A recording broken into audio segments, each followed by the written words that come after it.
भारत का चंद्रयान-3 इतिहास रचने की तरफ लगातार कदम बढ़ा रहा है। आपको बता दें कि यह चांद के बेहद करीब पहुंच गया है। यहीं से अब यह 23 अगस्त को यानी कि आज चांद के दक्षिण ध्रुव पर 6:04 पर सॉफ्ट लैंडिंग करेगा। लेकिन क्या आप जानते हैं कि यह सॉफ्ट लैंडिंग क्या होती है? तो आइए आपको बताते हैं कि सॉफ्ट लैंडिंग क्या है और यह चंद्रयान-3 के लिए क्यों जरूरी है। आसान भाषा में अगर आपको बताएं तो सॉफ्ट लैंडिंग उस प्रक्रिया को कहते हैं जब कोई अंतरिक्ष यान किसी ग्रह पर ऐसे उतारा जाता है कि उसे किसी तरह का नुकसान ना हो। इसी के उलट हार्ड लैंडिंग में इसमें मौजूद मशीन और इक्विपमेंट्स के खराब होने का खतरा रहता है। जैसा कि आपने देखा होगा कि रूस का लूना 25 क्रैश हो गया। यही सॉफ्ट लैंडिंग नहीं हुआ था जिसके कारण लूना 25 क्रैश हो गया। आपको बता दें कि हार्ड लैंडिंग और सॉफ्ट लैंडिंग पर ही मिशन का सफल होना निर्भर करता है। अगर लैंडिंग सही सलामत ना हो तो पूरे मिशन के बर्बाद होने का रिस्क रहता है। इसलिए चंद्रयान-3 के जरिए विक्रम लैंडर के सॉफ्ट लैंडिंग की तैयारी है। सॉफ्ट लैंडिंग के लिए पूरा देश इस समय दुआएं कर रहा है, हवन की जा रही हैं, क्योंकि ऐसा करते ही इंडिया एक नया इतिहास रचेगा।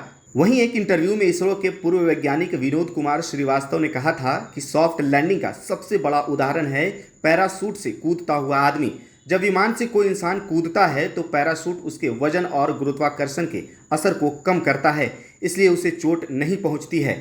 यदि वह पैराशूट ना खोले तो वह गुरुत्वाकर्षण शक्ति के प्रभाव और अपने वजन की वजह से तेजी से जमीन पर टकरा सकता है। इससे उसे भारी नुकसान हो सकता है या उसकी मौत हो सकती है। लेकिन पैराशूट की वजह से वह सॉफ्ट लैंडिंग करता है।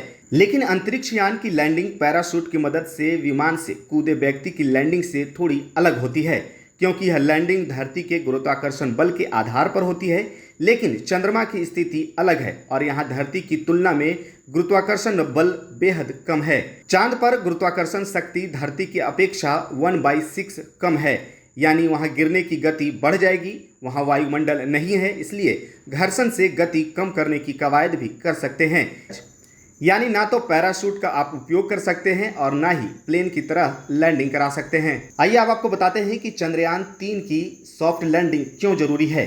तो आपको बता दें कि विक्रम लैंडर चंद्रमा की सतह से लगभग 25 किलोमीटर की ऊंचाई से चंद्रमा पर उतरेगा।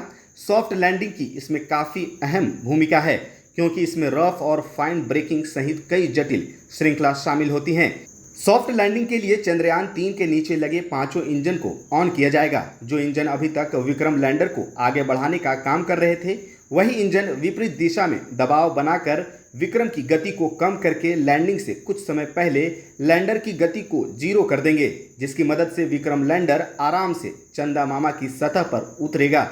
लेकिन इससे पहले आपको बता दें कि विक्रम लैंडर में लगे सेंसर सही जगह की तलाश करेंगे जहां पर लैंडिंग हो सके।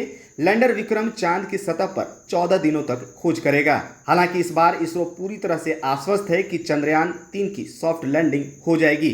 चंद्रयान-3 में इसरो ने lander hazard detection and avoidance कैमरे का इस्तेमाल किया है। ये कैमरा ही चंद्रयान-3 की लैंडिंग को पूरी तरह से आसान बनाएगा। दरअसल आपको बता दें कि लैंडर विक्रम को सॉफ्ट लैंडिंग के लिए एरिया लोकेट करने में कैमरा मदद करेगा। इससे बिना गड्ढे वाले इलाके का वो पता करेगा और वहां पर पता चलने के बाद ही लैंडर को धीमे से चांद की सतह पर उतारा जाएगा। हालांकि आज शाम चंद्रयान-3 की लैंडिंग को लेकर के पता चल जाएगा कि वो किस तरह से लैंडिंग करता है और भारत को इस मिशन में कितनी सफलता मिलती है।